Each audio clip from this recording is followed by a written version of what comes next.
Good morning বন্ধুরা, তোমরা কেমন আছো? আমরা কিন্তু ভালো আছি। তো দেখো আজকে কি বানাচ্ছি, ধোকার ডালনা।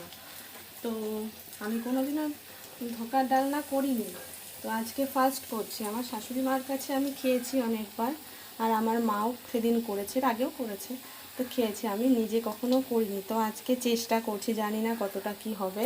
তোমরা ভীষণ ভালো রান্না করো আমি দেখি, তো আমিও সেজন্য চেষ্টা করি মাঝে মাঝে একটু দেওয়ার। আমি খুব ভালো পারি না, তবুও আর কি।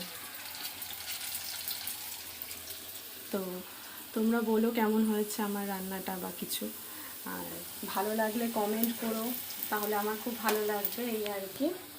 তো জানো তো, আমার শাশুড়ি মা ভীষণ ভালো ধোকার ডালনা করে। উনি এভাবে মানে কেনা ধোকা দিয়ে করে না, ডালটাকে রাতে ভিজিয়ে রাখে, তারপর সেটাকে সকালে মিক্সিতে বেটে নিয়ে সেটাকে এভাবে সেদ্ধ করে তারপর সেটাকে কেটে কেটে সুন্দর করে ভেজে রান্না করে। তো আমি তো সেসব পারি না, তো আমি চেষ্টা করছি, দেখি কতদূর কী পারি। আমি কেনাটা দিয়েই করছি এই আর কি।